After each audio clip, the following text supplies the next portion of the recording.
सोनं आपल्यासाठी काय असतं? एक मौल्यवान धातू, दागिने, बरोबर.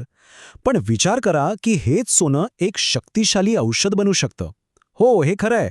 आज आपण एका अशाच अविश्वसनीय शतकानुशतके जुन्या किमयेच्या प्रक्रियेबद्दल बोलणार आहोत, जी सोन्याला खाण्यायोग्य आणि औषधी बनवते. चला तर मग सुरू करूया हा गूढ प्रवास. हो, मीच तो 12व्या शतकातील रसाचार्य. आणि आज मी माझी कहाणी सांगणार आहे, थेट माझ्या नजरेतून.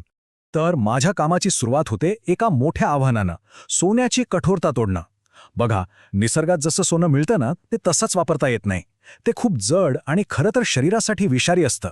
त्यामुळं माझं पहिलं आणि सगळ्यात महत्त्वाचं काम म्हणजे त्यातली सगळी अशुद्धी काढून त्याला शुद्ध करणं. ही शुद्धीकरणाची प्रक्रिया खूप काळजीपूर्वक करावी लागते.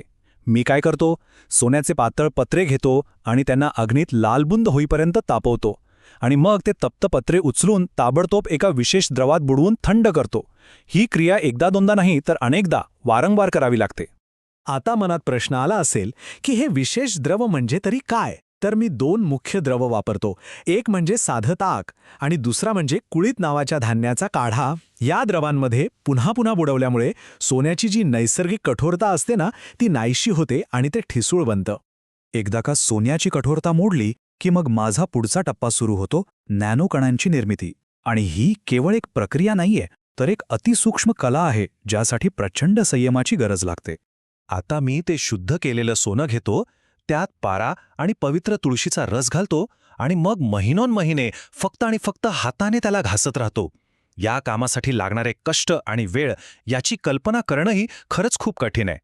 हे जे अविरत चालणारं घर्षण आहे ना, ते सोन्याच्या कणांना इतक्या सूक्ष्म आकारात तोडतं की त्यावर सहज विश्वास बसणार नाही. फक्त 20 ते 50 नॅनोमीटर. अरे, आपल्या केसाच्या जाडीपेक्षाही हजारो पटीने लहान. जरा विचार करा.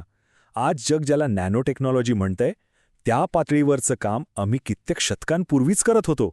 आणि आता सुरू होते भस्माची खरी अग्निपरीक्षा, म्हणजे अग्नीच्या ज्वाळांमध्ये औषध घडवण्याची प्रक्रिया. आम्ही जो सोन्याचा लगदा तयार केलेला असतो, त्याला एका मातीच्या भांड्यात म्हणजे शराबात पूर्णपणे बंद करतो आणि मग शेणाच्या गोवऱ्यांच्या नियंत्रित आगीत त्याला उष्णता देतो.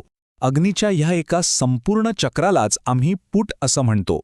पण थांबा, एक पूट देऊन काम भागत नाही. ही प्रक्रिया फक्त एकदाच नाही, तर वारंवार पुन्हा पुन्हा केली जाते. किती वेळा असा प्रश्न पडला असेल, तर कधीकधी 10 वेळा, अनेकदा 100 वेळा. आणि काही विशेष औषधी बनवण्यासाठी तर चक्क 1000 वेळासुद्धा ही प्रक्रिया पुन्हा पुन्हा करावी लागते. आणि प्रत्येक पूटसोबत प्रत्येक अग्नीच्या त्या चक्रानंतर सोनं आपला मूळ धातूचा गुणधर्म गमावत जातं आणि हळूहळू एका लाल रंगाच्या औषधी भस्मामध्ये रूपांतरित होतं. ठीक आहे, भस्म तयार झालं, पण ते वापरासाठी योग्य आहे की नाही हे कसे ओळखायचं? त्यासाठी माझ्याकडे हजारो वर्ष जुन्या एकदम अचूक चाचण्या आहेत. परिपूर्णतेचा एक प्राचीन पुरावाच म्हणा ना. पहिली चाचणी आहे वरितर, म्हणजेच तरंगण्याची चाचणी. जेव्हा तयार झालेलं भस्म पाण्यावर टाकलं जातं, तेव्हा ते बुडता कामाने ते तरंगायला हवं. यातूनच हे सिद्ध होतं की त्याचे कण इतके हलके आणि सूक्ष्म झाले आहेत की ते आता नॅनो पार्टिकल्स आहेत. आणि मग येते दुसरी, तितकीच महत्त्वाची चाचणी, रेखापूर्ण. म्हणजे काय? तर बोटांच्या रेषा भरण्याची चाचणी. चिमूटभर भस्म घेऊन असं बोटांवर घासलं ना, तर ते त्वचेच्या त्या बारीक रेषांमध्ये पूर्णपणे सामावून गेलं पाहिजे. काहीही शिल्लक राहायला नको. पण विचार करा, या चाचण्यांमध्ये यशस्वी होण्याने नक्की काय सिद्ध होतं? याचा खरा अर्थ काय आहे? यातून हे सिद्ध होतं की त्या धातूचं, सोन्याचं रूपांतर आता एका अशा औषधात झालं आहे, जे रक्तात विरघळू शकतं आणि संपूर्ण शरीरात अगदी सहजपणे शोषलं जाऊ शकतं. आणि असं का व्हायला हवं? जेणेकरून ते थेट आपल्या शरीराच्या पेशींच्या पातळीवर जाऊन उपचार करू शकेल. हाच माझ्या या संपूर्ण किमयाचा अंतिम उद्देश आहे. आता जरा विचार करा, माझ्यासारख्या प्राचीन ज्ञानाची अशी अजून कितीतरी रहस्य दडलेली असतील, जी केवळ एका आधुनिक शास्त्रीय स्पष्टीकरणाची वाट पाहत आहेत, नाही का?